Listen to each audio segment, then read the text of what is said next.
Welcome to Out of Your League. Another special guest with us here is Adrian Antonio Gardner, Brazilian. Hello. How are we? Hello, Cumbrian. Antonio. Long time since anyone's called me that. Well, let's get into that, Gardsy. Obviously, part Brazilian, brought up in Cumbria. Well, I know, but what is the story behind your Brazilian heritage? So, Mum came over here in the mid-70s, like 76, I think. So she was an au pair for a family, and the guy who she was au pairing for, a family, he was basically in the Brazilian Navy. And at the time, they were doing a bit of business with the shipyard in Barra. So they all kind of moved up to that, and I think there was quite a fair few Brazilians in the area at that time. And then went out on a night out. Dad met a little Brazilian lady, and I never looked back. She's been here for just over 40 years. Best bit of business he ever did. Brilliant. He's still connected. He's still connected to that Brazilian heritage, guard, at all? No, my mum does. Mum keeps in contact, but like apart from Facebook, where I get sort of random friend requests of Brazilian people who I don't really know who they are, and the only mutual contact is my mum or my older brother. That's it, really, because I don't speak Brazilian at all. So I've got no means of communication. And God, last time, like when the only time I've been over there was '97. God, what's that? 23, 24 years ago now. So like, I haven't got any. Like, even if I went there, I wouldn't know when to start. Do you know what I mean? Because obviously the language barrier and whatnot. But my mum still keeps in contact with all her sisters, because like my mum's one of 12, so she's got 5 sisters and 6 brothers. What about cooking, guards? So, like Brazilian, what parts of Brazilian life did you experience as a young guy? Was there any elements your mum like retained? So just all of that, because my mum's like an unbelievable cook anyway. So she's just firing out all these like all sorts of stuff that she puts her own little spin on. That's all like sort of Brazilian food, and then like. Just all, like even like stuff with like the fruit that she'd buy, all of that, like mangoes, pineapple. There was all that type of stuff when I was a kid. But like the thing that you learned when you went to Brazil was that they just got like a proper sugar addiction. So everything's sweet. So if I go to my mum's house now, it's like I come out with a hangover because I've had like a proper sugar hangover, because everything's laced with sugar. Like unbelievable. But like it's just you watch a cook and there's no measuring. It's literally just tipping the bag of sugar in there and just thinking, yeah, that'll do type thing. But like she's proper well known in the town, like for how good of a cook she was. So. I was just thinking, was I right in thinking that a few years ago, before the Olympics in Rio, it was the first time they'd put rugby sevens in there? Was there some chat about you thinking of stepping over to the other side and maybe testing your arm and see if you get in the Brazilian side?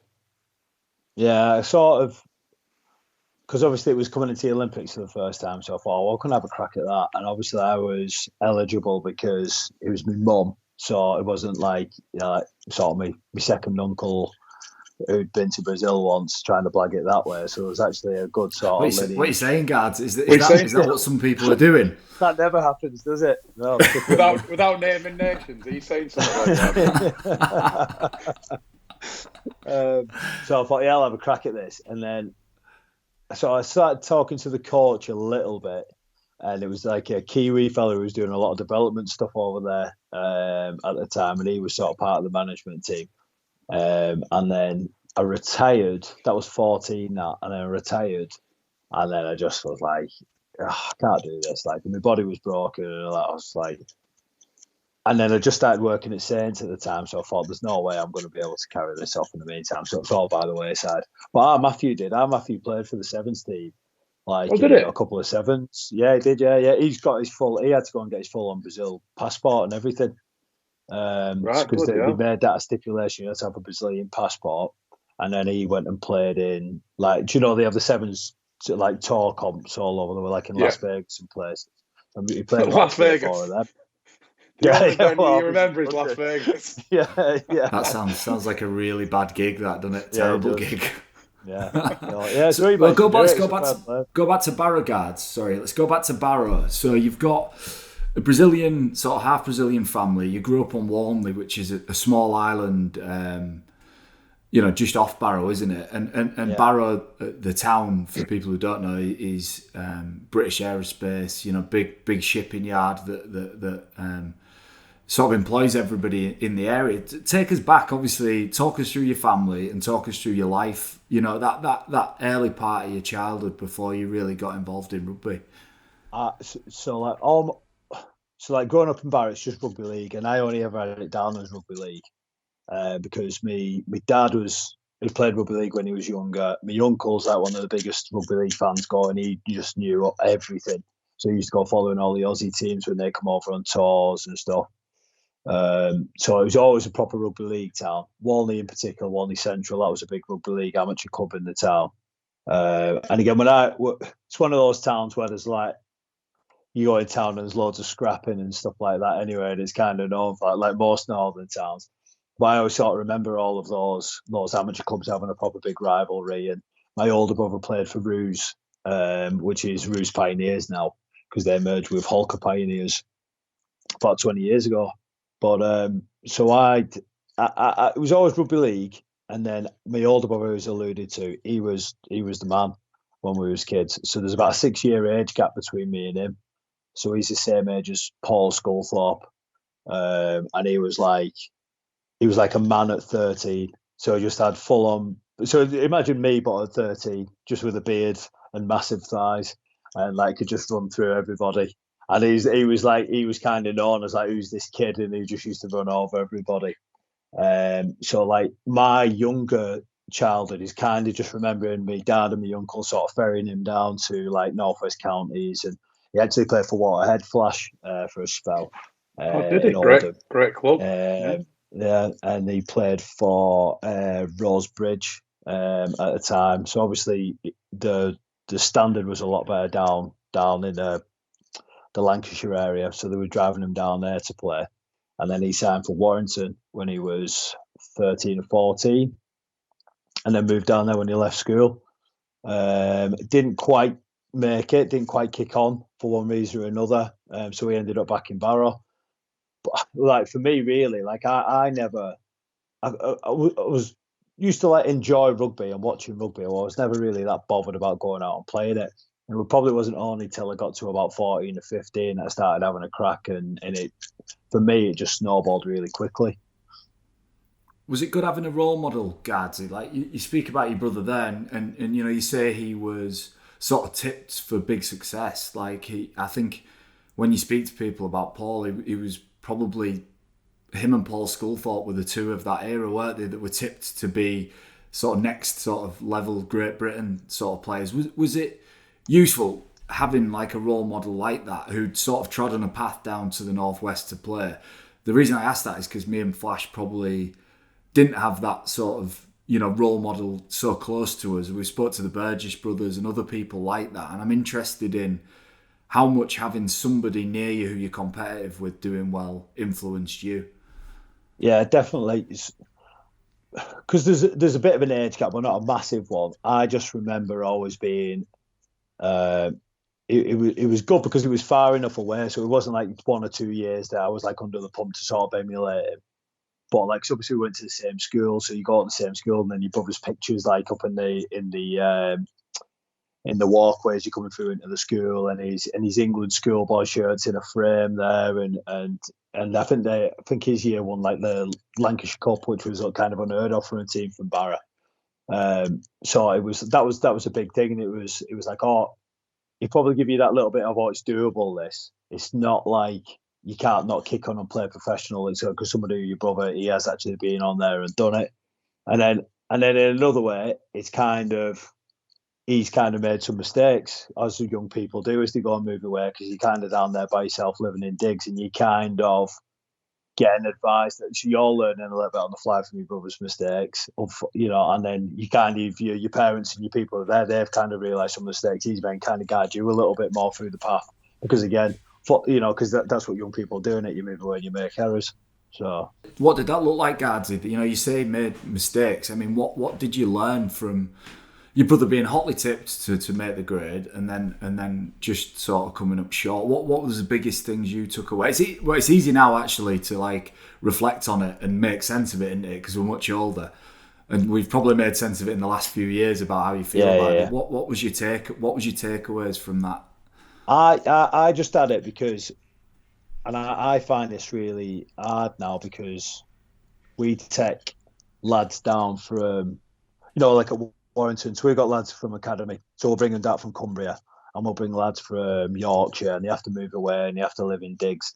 And it's a really, really tough transition, that really tough. And it's a bit of a minefield, as a young kid. You've got to put them in the right environment with the right people. So when I kind of come through, I was quite single-minded. So I kind of wanted to do it all by myself a little bit, and so what to do, sort of have a bit of a, obviously you need a network of people helping you or you don't get anywhere. I was very single-minded and driven just to do what I needed to do. So I would just go out. So I used to go to the gym all the time by myself and just kind of figure it out. And I wanted to very much just try and, because I really enjoyed doing it, I had a really strong mindset and goal of what I wanted to do. I was kind of really driven. I just want to do it all by myself. And again, you don't get there because you need help from people to ferry you around here, there, and everywhere. But I was really just keen on just figuring it out for myself, and then finding my own way and making my own mistakes and not having to be told by anybody, if you know what I mean. Do you think it was a different transition from lads like 20 years ago, 30 years ago than it is now? You having witnessed it from a coach's point of view, and then having gone through it yourself and seeing your brother gone through it? Definitely. I think just as I was starting Cumbria, so I remember day about 2000, 2001 when I was at Barra. There was still that properly bit of a drink culture still knocking about. That was, it was kind of, everybody loved to drink at the time. And young lads who are left to their own devices will go and do what? They'll go and explore, go and having a drink and stuff like that. So you end up making somebody else's mistakes, because if you're a little bit, you don't want to be the one person that's out there. You just follow other people who are having a drink and doing the wrong thing and thinking, oh, that'll be all right. And then what you find out starkly in the end, it's not. Now, the flip side of that is nowadays that you keep a lot closer tabs on kids than you would do usually back in the day, because again, there's a lot more regimented than how it used to be back then, and there's a lot more, particularly from my side, from a physical point of view, you keep closer, on the body fats, the body weight, how they're performing in games. There's no stone left unturned from that point of view. Flash, I'm interested in that. The pressure on young athletes with a big reputation. We see it quite often, don't we? That people come through, and not sorry to just labour the point about your brother guards, but I think it's an interesting part of junior development. There's a lot of pressure on young people at quite a young age. We build people up quite a lot, don't we? Yeah, we do. And I think some of the guards he said there was his brother was a bit of a star as a young kid. Now, I can do two things as a younger brother. He can make it aspirational for you, so you can see that there is, like you said, there is something to strive towards, and it is achievable to be signed by clubs. But I think it probably motivates a younger player because they have to work harder to get there than that older brother who's probably been gifted with a lot of talent and a lot of those natural, size and speed or whatever. I think it makes that younger player work hard. And what do you think, Yards? Yeah, it did for me, because I was always fast. I knew that. But anything else with regards to rugby, I didn't have anything to do. I was like the dumb kid who couldn't catch, but was fast. That's what I was when I was a kid. So that made me push me a lot more to have to work hard to kind of figure out the other bits that takes you to that next level and gets you there, gets the level after that. Paul, again, not from just being a great athlete, was very, very good at, could kick goals, could kick in general play, could, had catch and pass and stuff like that. He was very genuinely gifted in every sort of facet of it. But even when he sort of coming towards the back end, I wanted to watch him play for Ruse, and I think he'd had a couple of beers the night before, and he comes steaming onto this ball off a tap with this big angry head on, managed to chip the ball over the defensive line, catch it on the ball and go under the sticks about sort of 40. How have you done that? How has it even popped in your head that was even on? But he did it. It's one of the best tries I've ever seen. And he could just do it. He's just kind of got that in him. Brilliant. So then your career, Guardsy, look, obviously, you had role models around you. Your brother was a role model. Rugby was in your blood. Like, you grew up on Walney Island. Barrow Rugby League is the sport there. But talk us through that. Maybe your first foray into professional rugby or semi-professional rugby at Barrow, and then how did you end up getting down to St Helens, which was obviously, I think you'd agree, the biggest and most successful part of your professional career? So when I was 15, so it all happened dead quickly. So within about sort of in the year 10, start year 11, I started playing. I was playing for Barrow Island and I was playing for Barrow Schools. And then you got picked for Cumbria, and we had one game at Cumbria against, it was like the North East or something, and we played at Fev, and I scored 2 or 3 tries then. Then I got a phone call and got picked for North West Counties, which was, but obviously the Lancashire teams. And in that team there was Sean Briscoe, Sean O'Loughlin, all sort of players around in that type of era. And then that was to get picked to go on England schoolboys, but I didn't get picked to go on that. So I kind of went back to Barrow. Nobody had come from a Super League club. So Barrow come and said, we want to sign you. So at the time it was a 5-year deal. And it was I got 500 quid. It was 5-year deal. Fucking hell, Guardsy. I got 500 first year. Yeah, I got 500 my first year, got 500 second year. Honestly, that was the best summer I ever had. I had 500 quid. Honestly, it lasted. Oh, it was brilliant. So you used to get back. So I started playing, and then we used to go away with the A team, and I'm sure I was only 15. So I went down and we played Oldham away or something, and he said, right, because you used to turn up for the bus, and you didn't know he was going to turn up. So you didn't know if you had 11, you didn't know if you had 40, you didn't know who you had. So you start pulling amateur lads in just to say, you couldn't do as a job for tomorrow. So I rocked up on the bus. He goes, all right, listen, you're going to have to sit on the bench today. Don't worry, you won't get on. But you'd be like, you're on the bench. Right? Okay. Sure enough, about 25 minutes, they stick me on in the centre. And this lad from Oldham just ran straight through us. It was where do Oldham play now? Can't think. The White Bank was there. I'm sure it was there. Yeah, I'm sure it was there. So that was my first little foray into it. And then it's just played for, because all those amateur clubs back then used to have an A team still. So I used to play for Barrow A team. Now, at the time, if you played for Barrow A team and then you played well, you'd either be 18th man or you might even go on the bench for the first team the day after. So that was quite a big thing. So that was a little bit. So I was in college then at the time, and just starting to do a little bit and start to improve. I was going through the year, and then I went back. So that was my first year at college, and then the second year, because I had to resit my GCSEs because I did nothing but watch The Simpsons and mess about in year 11. So it's a productive year, that. It was, yeah. And then, so I went back to do my A levels, and it was just when we started getting picked for England Academy then. And I managed to come into that, and it was only me and John, who was the Northern Ford Premiership clubs at the time. So it was me. I was at Barrow, you was at Rovers. And so we said, so I started making a bit of a dent in that.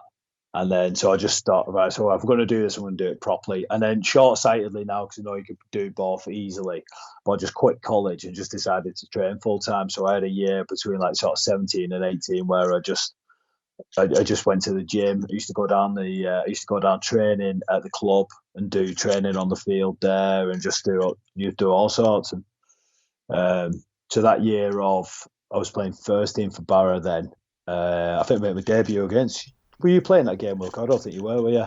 No, I didn't get picked. So that was my debut at Rovers. Well, just as I turned 17, and then the year after I was starting on the wing every week. And then dead strange. I got a phone call off the blue off Stu Wilkinson, who was the first team assistant at the time, and he's gone on to coach. Guys, coached everybody, I think.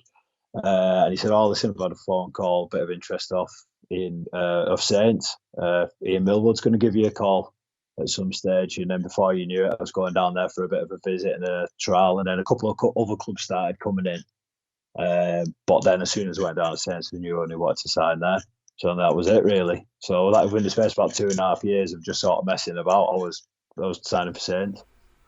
It's a different route, that, isn't it, Flash? To we'll talk about scholarships now and junior development. but the reality is there's like loads of routes to get to the top, isn't there? And do you think Super League's now taking that championship clubs and nurturing players at that level more seriously now than it has before?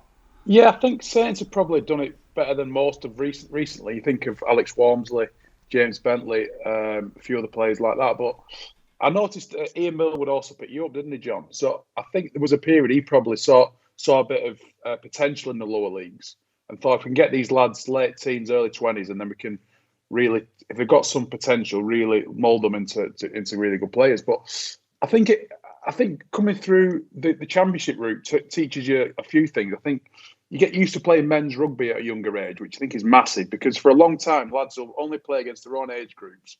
And then as soon as they're thrust into the first team environment, they can't handle that change in size of players and the athleticism that increases massively.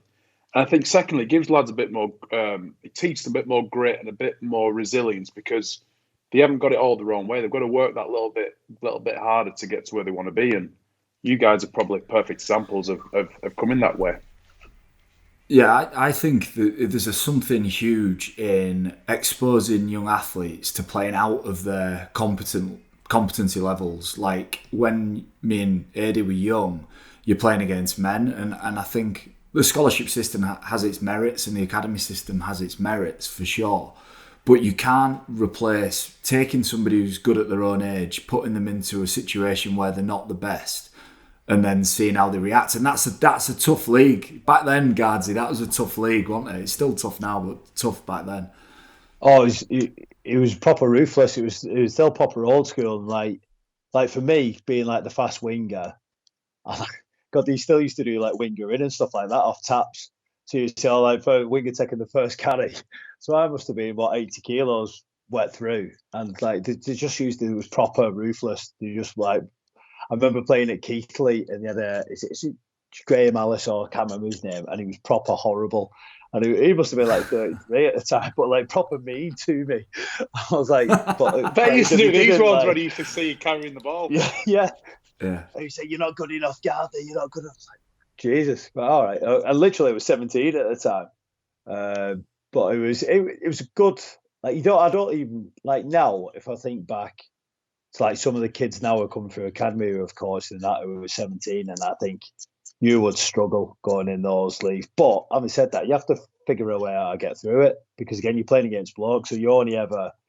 It's like playing a year up at school, isn't it? But you're just going to have to. It's sink or swim time. So you got down to St Helens, guards. You got that call off in Millward. You signed at St Helens, and that without going into huge detail, that part of your career, that first 2 or 3 years at St Helens was hugely important for you to go on and be successful for a long time, wasn't it? Yeah, definitely. So then I started going through what my brother had to go through. So he's kind of out, so I'm having to, but like with more pressure. So he goes away as an academy lad with a lot of other academy lads who are going through the same stage of their lives and stuff. Whereas I kind of going down, and I'm sort of thrown into an house by myself. I don't need to know to do anything. And then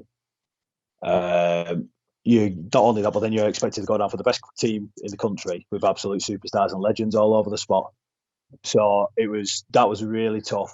And like there was just times there where I just wanted to come home, didn't want to be there, realised how tough it was, particularly that first 4 or 5 months. And then, but slowly but surely, the more I got to know people, I got a bit of a comfort level with people. And the lads and like your Chris Joints and people there, they just looked after you. They did look after you, and they kept encouraging you and give you a pull every time they needed you. But then slowly but surely, you kind of started to find your feet a little bit more then. So that first couple of months down there was really tough.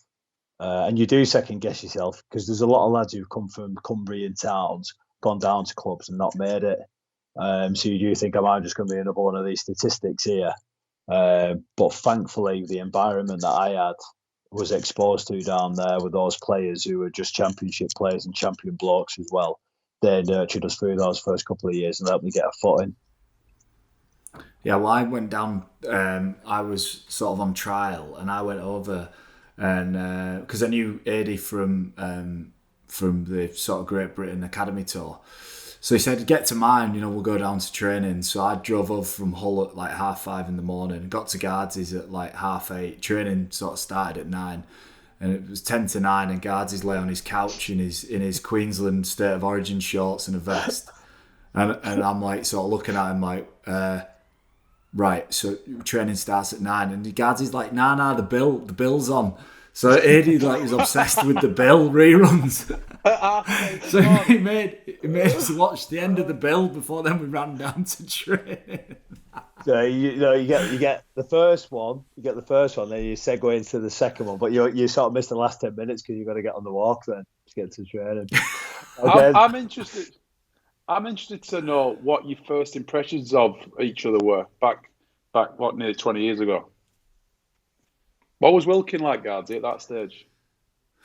Do you know what? Yeah, he was a bit of a geek. But he could drive and I couldn't drive at the time, so that was a massive bonus. So he had the. So you pretended to be his friend. Oh, yeah. Just laughing at all this green Corsa. He had this green Corsa with no power steering that he had to sort of get around like a tank. And he had he used to have a mini disc player in his car. It's like proper flash that, and it look, he's got his mini disc player in there and he's recording. So henceforth, I bought a mini disc player then as well. Thought, yeah, that's cool, that, and it, yeah. No, I never used it. It was about £200 as well. Like just completely. I used to plug two cables into the back of my telly. Plug 2 cables into the back of my telly and record MTV bass, and then just play it back in the car. Yeah. Then with the days. Yeah, so it was. Yeah, but it was good. It was good having somebody there that you knew. It was the same age as you, and we had really similar interests as well, which was the best thing. So I like same music and films and stuff like that. So they were good times actually. Thinking back. Yeah, it's tough flash, isn't it, when you're a young guy going into a dressing room. Like Ade speaks of that dressing room at Saints. So we had sort of Paul Sculthorpe, Sean Long, Paul Wellens, Chris Joynt, Paul Newlove. Like you've walked into some daunting changing rooms yourself. Like as a young guy, that can be make or break, can't it? If you sink in that environment. Massively. You've just got to be quite strong-minded and strong-willed, I think, haven't you? I remember when I went to Australia, I didn't know a single person when I signed for West Tigers. First day of pre-season, there was 35 lads, and I didn't know 34 of them I'd never met before in my life. And probably similar to guys, there's lots of strong personalities. But I think if you just get your head down, work hard, like you two guys would have done, you earn the respect, and then you welcomed in. But I think at big clubs with big superstars, you have to earn your stripes with hard work, really. And that's the thing I've always found. I think probably keeping your head down a little bit and keeping out of trouble where you can as well. That's the thing that got me over was training. And when I started training well, you got accepted by the group then. I always remember Peter Shields, who was like, "Oh, God, you're starting to train well now, aren't you?" And he gave us, and it was a good confidence boost because people started to take notice. Oh, right, he's getting the crack. He's kind of one of us now. And you kind of trusted a little bit more because, all right, you're not going to take the mickey now. You know, he's training well. You get to it. Yeah, it's important. Yeah, Peter Shields tried to sell me his mattress. Second day I was there, he tried to sell me his mattress. Like, not even spoke to me. He was like, "Do you want to buy a mattress?" I was like, "No, I don't know." And he goes, "Yeah, it's seen a bit of shag in this mattress." Probably not gonna buy it, if I'm honest. He probably tried selling it to all the other lads, and then saw you walk through and thought, "This little dimwit will buy it." Yeah, that's exactly what I thought. But that was a really successful sort of Saints side, we went into, and you went on to have a hugely successful career, Guardsy, culminating probably in that 2006-2007 World Club Challenge. Without putting words in your mouth, from that period, what was your career highlight? What was your best moment? It doesn't have to be obvious, it could be anything. What was, from your Saints career, what stood out? Again, same as you, mate, because we're lucky, aren't we? Because we've all, as is Flash, they've all got like really good memories. The one that always sticks out to me is just that last league game against Cass in Knowsley Road. That's the one that really sticks out to me.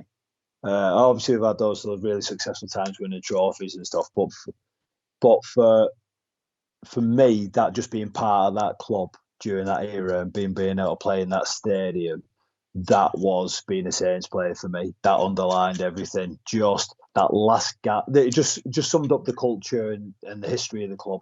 It was last gasp. We had to come from behind.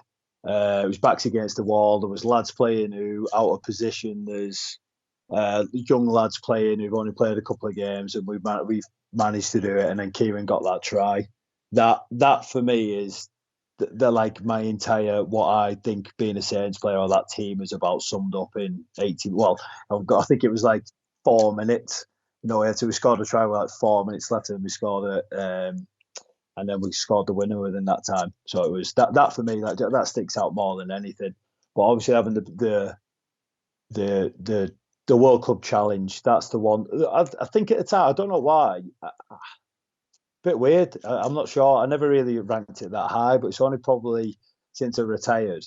The amount of times you get pulled for scoring the winning try in a World Cup challenge is it's massive. So it's probably only when I'm a little bit older on in years, I realised how significant that is. Was that against Brisbane at Bolton? Yeah. Yeah, I remember that, Graham, yeah. Scully was on fire, weren't it? Yeah, Scully came. Scully hadn't played for 8-10 weeks. He hadn't played for the full year before, and then he came on, scored a couple of tries, kicked a goal off the sideline or something. It was ridiculous. Flash, what about you then? Career highlights for you, mate. What the reason I asked this about highlights of the careers because we're all retired. Guards, you've been retired, longer than myself. I'm, a couple of 18 months in. You're very recently retired, Flash. Have you had time to reflect? Have you got a highlight?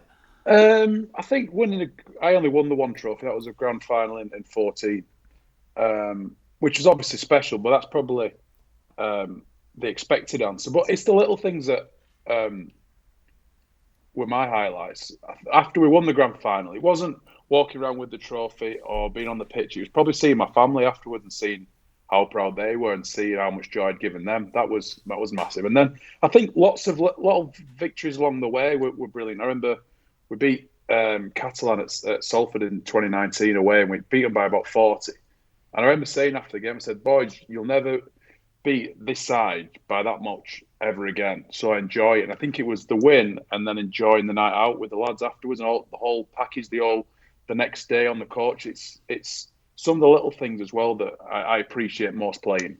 And then it's just like going into training every day and seeing someone with a bad haircut. It's the small things and just knowing that he's going to have an absolutely horrendous day in the office and getting stick from everybody. That's stuff like that is things I'll remember fondly. What about low points, guards?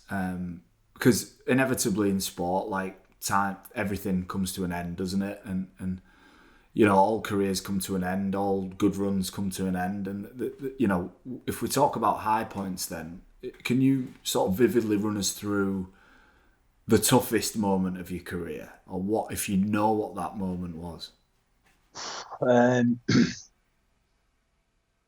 Probably getting hurt for the first time. So I ruptured my Achilles.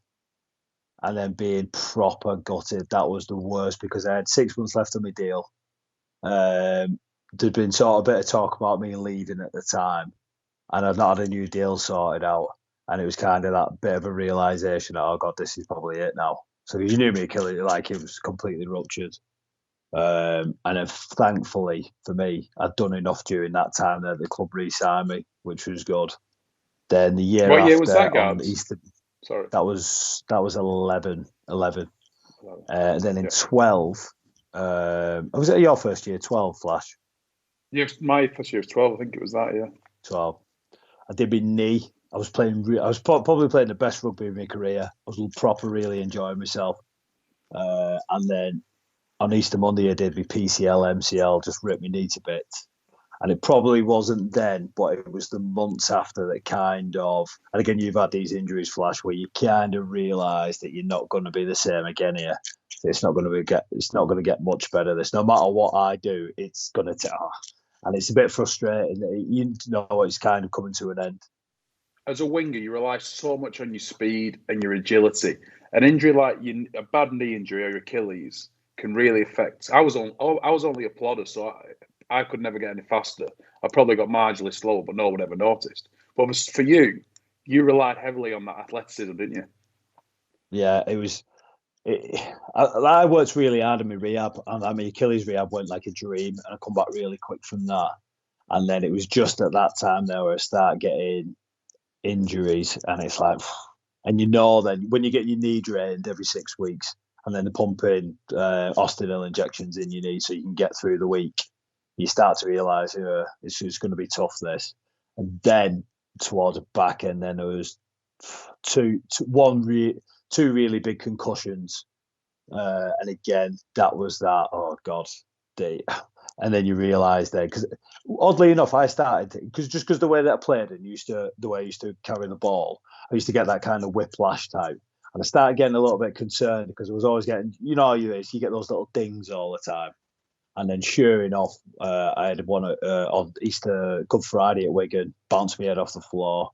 That took me ages to recover from, and then I had a really bad one at Huddersfield, and then that's tough because you know then that you're not only going to be safe, but then you're really jeopardising not only yourself, but I had kids at the time as well. I'm thinking it's probably best that I'm going to start winding down here now, which is difficult because you're at 31 or 30 and thinking, God, I've still got, I've got kids and a mortgage to pay. I remember around this period, and we'd obviously speak quite a lot, and I remember it might have been after the Wigan or the Huddersfield head knock. It took you a long while to come back to being the real you. You were like, you didn't speak as much. You were like you were a slightly different person. Is that right? Yeah, definitely. So about 6 months. I didn't come back in the club for probably 3. Yeah, I remember that. And I probably wasn't just wasn't me. Just didn't want. I didn't want to come back in the club. Didn't really want to see anybody. Didn't want to. You're trying to get this really tough time, get your head around it. And I have massive empathy for anybody who's been through a long rehab or anybody who's struggling with concussions and stuff, because it's not nice, and you're fighting that because you're not right, and you know that you're not right. So every day that you're feeling fatigued and you're just not quite yourself, and you know that you're a little bit snappier than what you should be, then that's, that it's different. I did come out of it in the end, but it was really, really tough times. That's probably the toughest time. Back under 13, yeah, that was. Was that tough for people around you? Obviously, your wife Kim, your family, for 2 reasons. One is obviously they don't want to see somebody they love being hurt, but if an injury in sport affects your behaviour at home, that must have been a challenge for family as well. Oh yeah, it's Kim especially, because we've always lived down here by ourselves until very recently, where Kim's mum and dad have moved down. But she's only ever having to put up with me. She's the person who is putting up with me. And again, as we all know, we're going through this year. You like rugby and sports, you're very much playing in your own head most of the time. So although you are in this family environment, you're still having to put yourself in a position where you're going to have to get yourself up to play on a weekend. So that's tough. So I'm very grateful that she stuck by us through that time. And then, but again, I've got good mates who stuck by you, who are always checking in on you, making sure that you're all right. And I think that a lot of lads just given me a distance and accepted that you probably need a little bit of distance as well until you feel well enough to come back in and start going through the process. Again, at that time, looking back, should I have probably come back?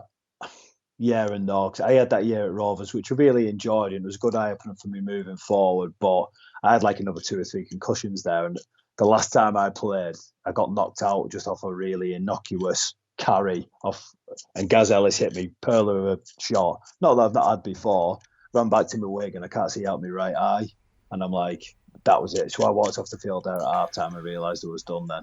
So, do you worry about that long-term, Gads? I do a little bit, but then I think I've just I understand that there's certain things, and I'll know when I'm taking the piss as regards not getting the right sleep, stressing myself too much, having a poor diet. Those are the things that then exacerbate that, because my concentration levels will be poor.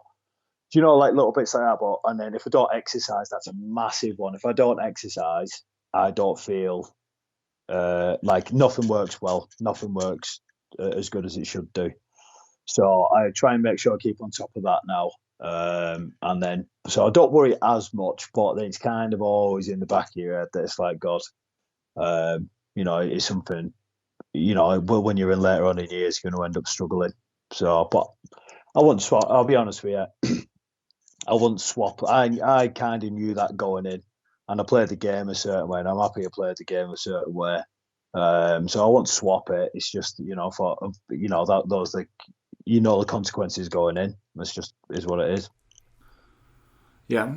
So you're going through this really tough period, guards. You've had a number of like lower limb injuries. You relied a lot on speed. It was probably what you were known for, that speed, and that's starting to go. Contracts are then in the balance. You're unsure. How much does that refocus you on what the fuck you're going to do after you finish? And did you plan? Did you plan enough? Do you wish you'd done anything differently? All of those things. Yeah, I took the piss for probably till I was about 27. Just watching The Simpsons. No, I transitioned from then on to yeah. But I still watch Seinfeld. Curb Your Enthusiasm. Yeah, stuff like that. So but I was like, it just thinking, this is going to be sweet, and then I wanted to do something. I was really keen to do something after rugby. I didn't know what, and I think this is a big thing of rugby league players. We never settle on anything. We're always bouncing around from the next thing to the next thing to the next thing. And I remember vividly sitting down and thinking, right, I've always loved S&C. I've always been interested in training. Right, that's what I'm doing. And I just nailed my colours to the mast and said, right, that's what I'm doing. And as soon as I did that, then it was just like being a kid again. Because it's like, I've got to focus now. It's because, right, at some stage in my life, I want to be ahead of S&C somewhere. So that's about, when I was about 27, 28. John, you were invertedly involved in that, because when you started League 13, you got lads involved in trying to get them degrees and jobs and interviews and stuff like that. So it was through League 13 that I got down to Loughborough College, who were doing a distance learning thing then. And then, so as soon as I did that, signed up, I had to get a student loan and stuff, but that was all good. And then had out that then, and then just that became my main focus.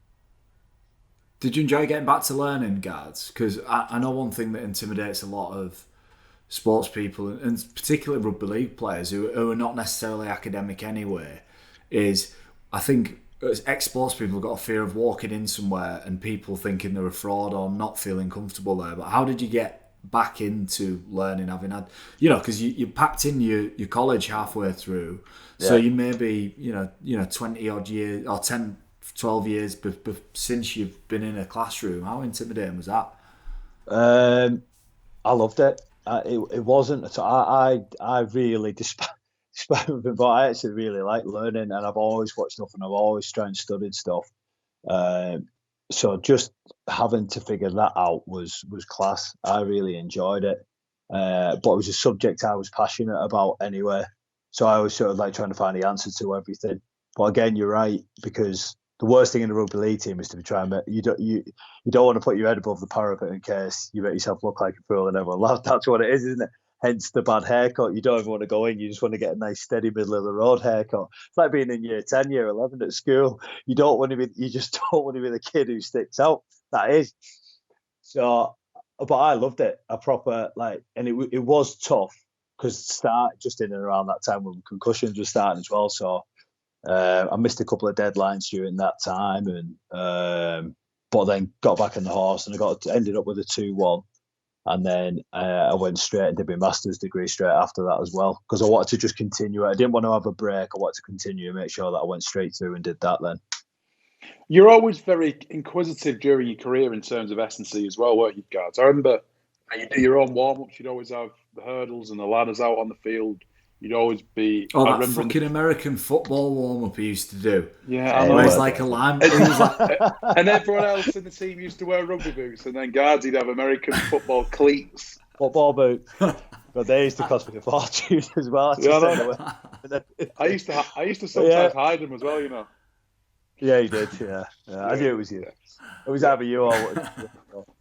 No, I did. I kind of reasoned that in my head. I was like, well, everybody's wearing football boots, so why are you wearing football boots to play rugby in? So it was kind of like, oh well, the closest or similar thing that anybody would do would be American football. I used to love NFL anyway. Yeah, you do. So yeah, it took a fair whack of stick for that. For some reason, I've known because I get pulled up with people at other clubs as well who I've never really spoken to. You used to wear American football boots, didn't you? So where does that come from? Where did you pick that one from?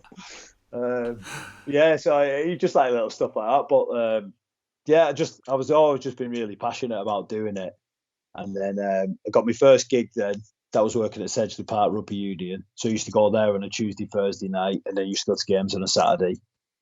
And then, just sort of learned on the trade. Like at the time there, so I just used to nick Matty Daniels' programs from Saints, anything that we'd be doing. So I used to do all the fitness there, just copy whatever Matty did.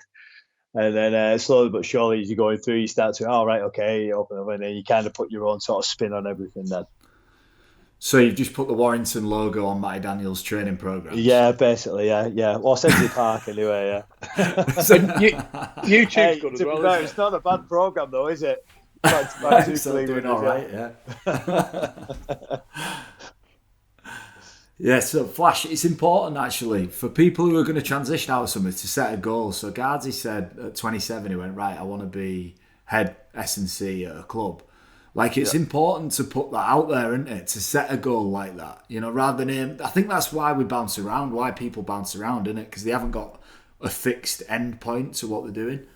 Yeah, and they don't always have a passion, and probably Guards has always had that passion of S&C, and always probably puts his energies into his players now that he put into himself, trying to be the best they can be, and leave no stone unturned. But I think rugby players need to find that passion. And it's not always down the route that everybody else goes down. I think looking into other things, whether it's NFL or different spheres, different sports, different passions, different hobbies, they can find it. But I think it's important that lads try different things before they can work out what they want, because all being sheep and wanting to do the same thing isn't going to work for everybody, is it? No, and I think as well, one thing, people aren't patient with passion. I know it sounds weird because I think people think that passion, you're just immediately passionate about something. I think you can be. I think if you're very lucky, you find something and go, right, I'm passionate about that. But I think passion can come through effort. It can come through longevity of committing to something. And, you know, I think there's a lesson in that. I don't think people are immediately going to find something they're passionate about, but you will find passion in anything you do if you commit to it. And I think that's one thing I'd urge for people is to not just wait for something to light the fires. You know, it's got to be about more than that. Where is sports science going then? Because you've seen it all. So like you said, from getting on a bus in the championship with guys who had little or no understanding of it, and Flash, you can come in here for sure because you've played in Australia. There's, you know, advanced maybe sports science methods over there, but where's it going now, and what sort of metrics are you guys like looking at that people wouldn't know about? So for us, we've sort of stumbled on a system that works for us, or I hope it works for us.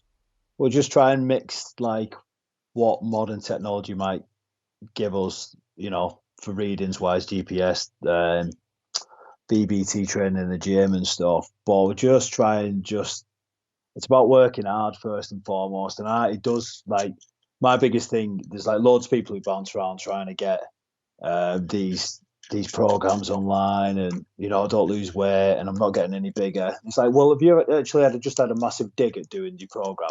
Have you left everything in? Every time you come in, have you just actually trained hard every single day for a week? And then you can make an assumption that the program's not working.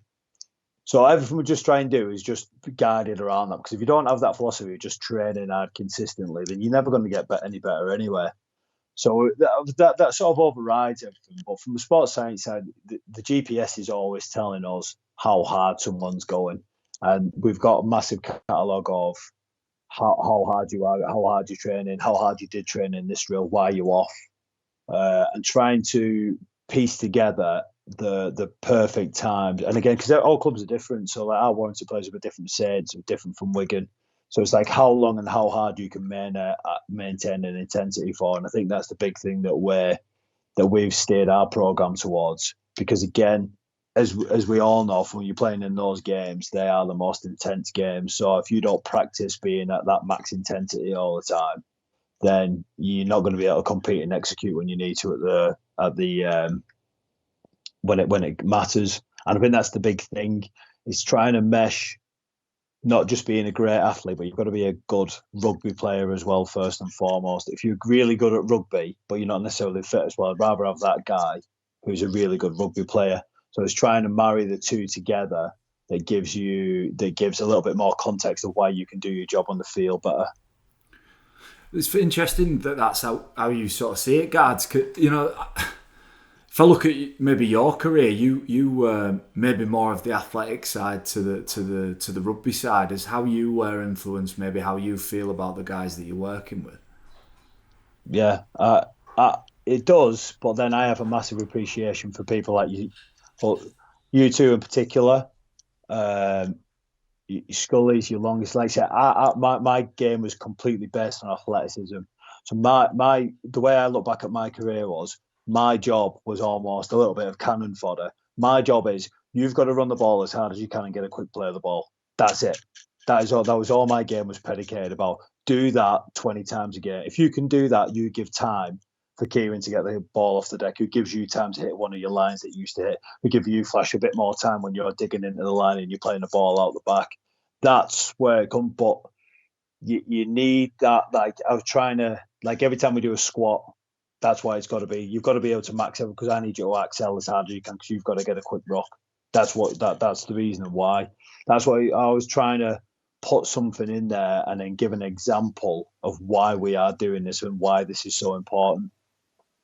I think the roles of players on the field have changed as well, aren't they? I think you look back 15, 20 years ago, your middles, your front rowers were always big, burly blokes. But now you could beat a prop forward at 95 kilos, but strong and really fit. Your wingers these days can be built like a brick shithouse. And maybe not be as quick as they once were, but their role is maybe to take more carries, especially early in the set, get a team on the front foot. So I think the roles of different positions, the roles of different players has changed massively over these last 5 or 10 years. And it's about, I think the big thing is balancing the workload across the 13. I think each player needs to dig in and do their bit in terms of effort to make it easier for the rest of the team as a collective. Yeah, 100%, and it's got to be. It's that sharing of that, and it's everybody's responsibility to be able to share that workload, and there's a massive ownership that has to go on now. Everybody to be in physical condition to be able to do that. That is a big thing. You can't be that one guy who's just took your foot off the gas a little bit now, because you will get found out. That is and again, these are things that I've learned from my career. If you take your foot off the pedal a little bit, you'll get shown up. But likely on somebody you're playing against, but some of these young kids, because there's development of young kids always coming through, that will end up taking your spot if you do take your foot off the pedal. So it's becoming like more and more like the way obviously the rule changes over the last 18 months. The game's got quicker again.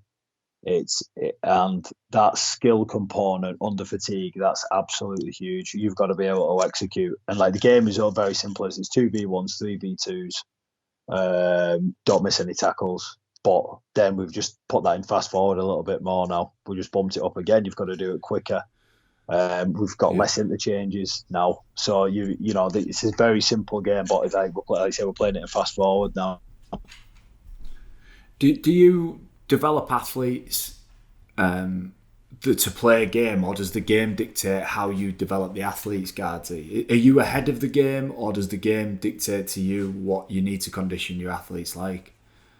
Probably a bit of the latter. So the game is the game dictates for how we have to change, and we've got to be interchangeable with that as well. If it was back from when we were playing, it was 12 interchanges and it was like a yard slower, then you'd probably have everybody a lot bigger to fit the roles of that.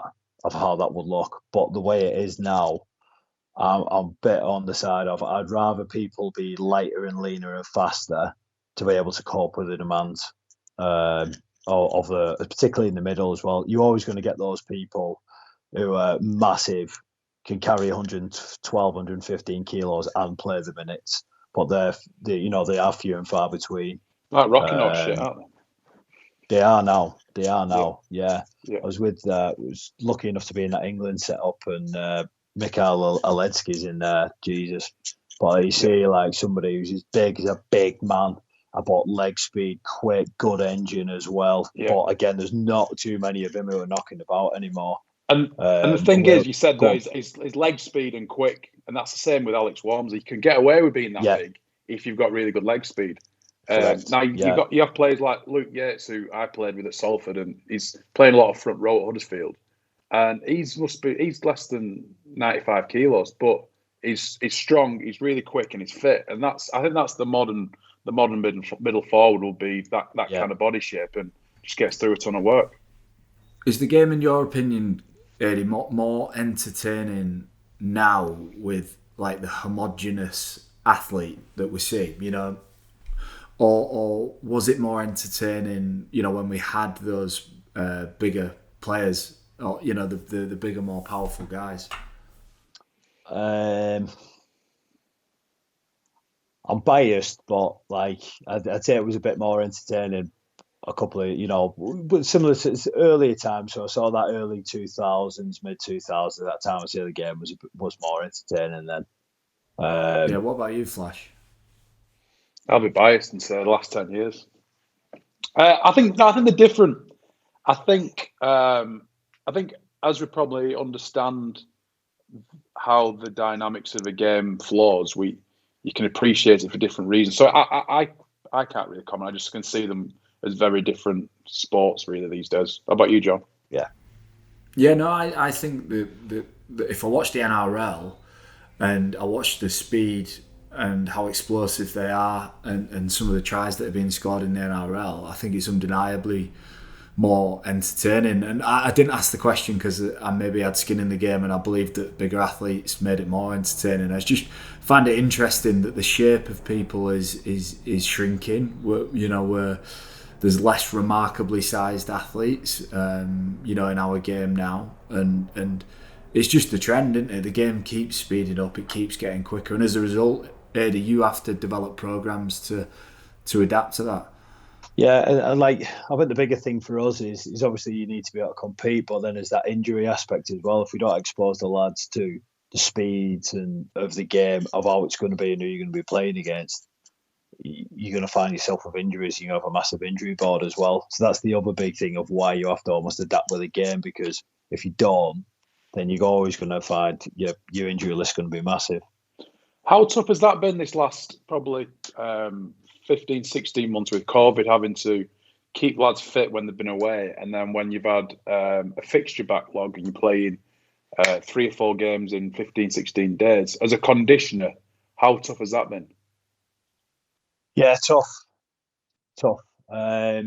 We're very lucky at Warrington because we've got a very diligent playing crew. So as we come back from COVID, sent out a lot of programs for them to do, and to a man, maybe aside from maybe 1 or 2, we're pretty much all on target. Well, the caveat was say the 1 ones or who were that 2 one. and not name who didn't do it. Let's go through the squad, and when Adi flinches, we'll know it was them. Matty Ashton, Josh Charnley, Tom Lynham. I'm not going to Tom flinch. Lynham. I'm Tom a great Lynham. poker player. Why did you repeat Tom Lynham's name twice? My They screen jumped. They were really good when they come back, and they'd done everything that I'd asked for them to do. It's the ones where you got the big fixture backlogs. They're the bad ones because again you can't train, and we've been there when you've had to play Easter weekend and you've got that. So we're going to play Wakefield on Sunday, and then we've got a 4-day turnaround to Catalan, which is like a massive game. And then we play a 3-day turnaround from Huddersfield, which is an away game. They're running good at the minute to play Saints at home in a massive game as well. So they do.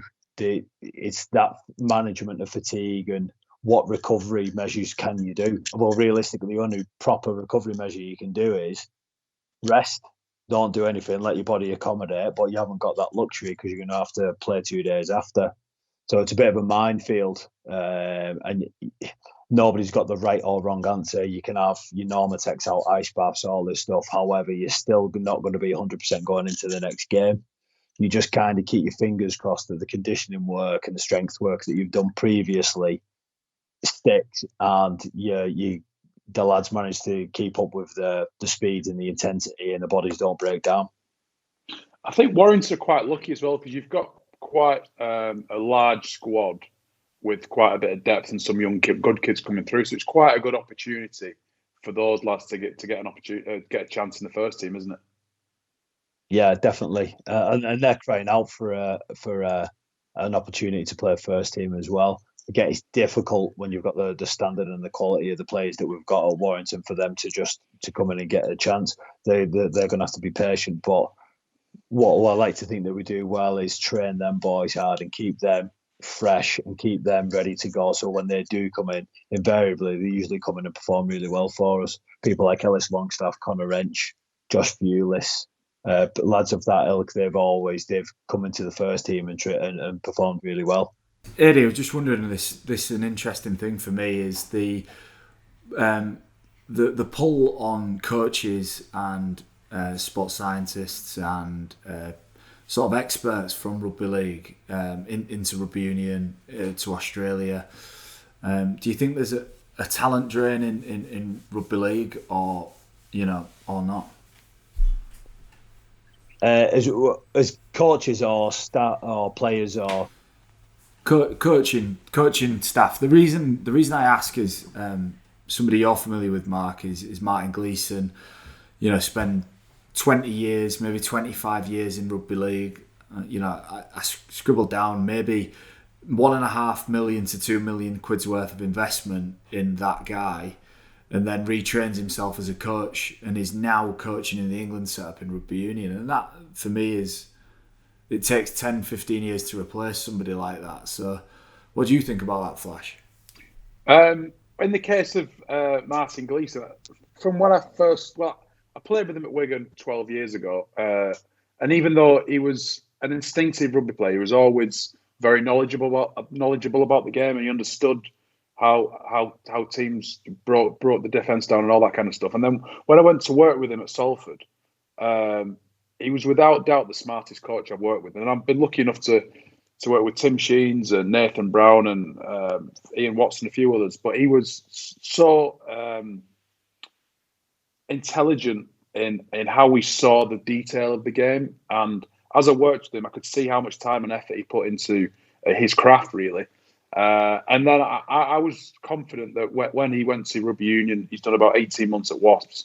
I was confident that he would reach the top, and he's an ambitious guy. And I think it's a real loss to our sport. But I think it was always going to happen as soon as he went over to the other court. In reference to your point about the drain of talent, whether it's players or coaches.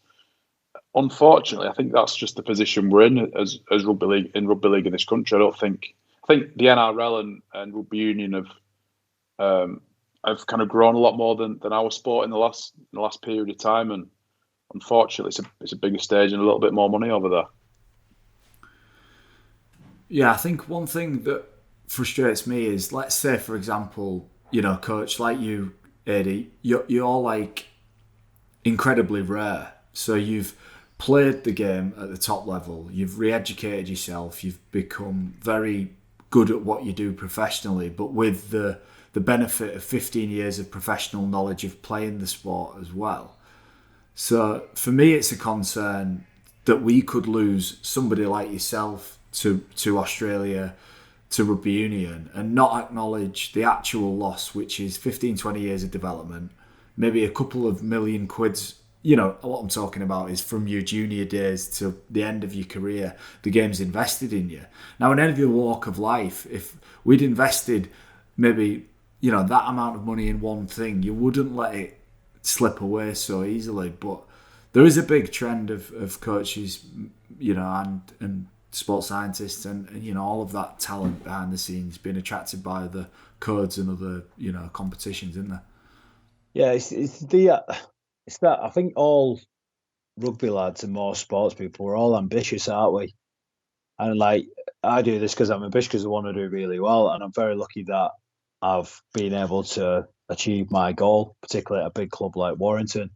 And suppose like it's hard to then in your own head think to yourself, well, I want to be ambitious and do something else. And if an opportunity comes along that is perceived as a step up, there's kind of in your DNA to want to do it, isn't it? It's probably your perception of where the heights of your game are, like, in rugby union or in the NRL, it's probably your perception because is that your pinnacle? Somebody that might be working, like a Wigan or a Saints or something like that. But it's invariably as well, what we're dealing with here is that those sports are allowed financially to pay you a lot more money than rugby league clubs can, which is, it's just the situation that we find ourselves in, and historically has been the case, particularly with rugby union. So what sort of budget difference? Let's talk about that, Gardsy, from your perspective. What do you reckon the budget difference would be between a Premiership rugby union club and a rugby league club in terms of the S&C department? In the S&C department, I would not even like to speculate, but I can only assume it's really high. I know that our mate Ollie, who was the sports scientist when we were there, he's a physio now, so he's a chartered physio, and he's at Harlequins, and they have 9 physiotherapists. 9. And how many do Warrington have? We've got 2, and we have an academy physio. They have 9 first team apparently, which is again, and I think it's not unknown for a lot of clubs to have a team of 5 or 6 physiotherapists there. S&C, I'm not sure what the S&C is either, but how many S&Cs that have got work on ownership, because there's me and Bubble, and then we have an academy S&C as well who comes and helps us out. So it's resource wise, from budget, but from wages wise, I'm sure they have a justification for it, but there's obviously it'd be at least double. John, if you had 9 physios during your time at Saints, you'd be able to get someone to massage your ego. They need all 18 hands. Yeah, for an hour. Just get somebody every morning. Just schedule in 7 to 8. I was low maintenance, Mark. John's Very low ego. maintenance. So what's next, Eddie? What's next? You set a big whopper goal. You want to be head of S&C for a Super League club.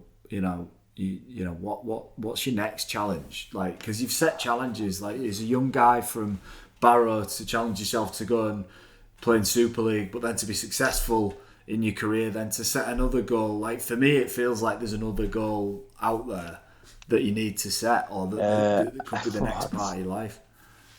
See, this was the ultimate one. See, this is the ultimate one. And things might change, but I always wanted to be strength coach or head strength coach at an NFL club. That was always the dream. In particular, the New York Jets. That was it. So I've been to watch the Jets. That's so good. Jets. Yeah, I'm a Jets fan. So that's it. But like, if you don't set it, well, you're never going to make it. So like, the thing that I'm probably going to go through now is like, what do you need to do to be able to get to that point in your career? So do you have to have more education? Do you have to have more experience to do X, Y, Z? Those jobs don't come up all the time. So, but if you don't have it there, then what? That's the ultimate goal. So why not? Yeah, we went and watched the Jets on your Stag Do Flash, didn't we? Yeah, I was the most hungover man in America. Fucking. It was a really enjoyable 3.5 hours, that Flash in New Jersey, wasn't it? I absolutely hated it. We sat in the part of the stand where we had no roof, so it was just raining on us.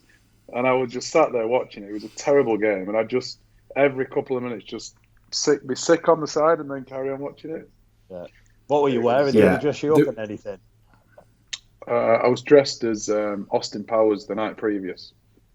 It was a good look. Yeah, it was like imagine a scene at an American sports event where everyone's like over the top enthusiastic. You know, like they get enthusiastic about anything. Like they're like, "Wow, fucking yeah!" Like they're trying to get on the big screen, and then they just flash past 8 sort of Englishmen just sat like this, fuming, unresponsive. Yeah, It was a nightmare. it was. Yeah, well, guards, we kept you for too long. Mega interesting chatting. I know, obviously, we know each other really well, but I've always wanted to ask questions about, your brother, that start in your career, and then also to say, I feel like I've done my brother a bit of a disservice there, honestly, because he obviously didn't make it in rugby, but tell you what, he's got a beautiful family now, got a great steady job, and there's life after rugby. Sometimes it doesn't work out for everybody, does it? And sometimes the game spits you out, but like it just is what it is. And like he's got a lifelong, mate. So I try to get this through to him for a long time. So I think he's struggled with life after rugby for a good long while, but like now he's got lads who are into sports, and he's got a good steady job, and he's married and everything. So it just is what. Sport's sport, isn't it? Sometimes it's not not the easiest life, and you want to be involved in it because it's class, but I say it doesn't quite work out for everybody.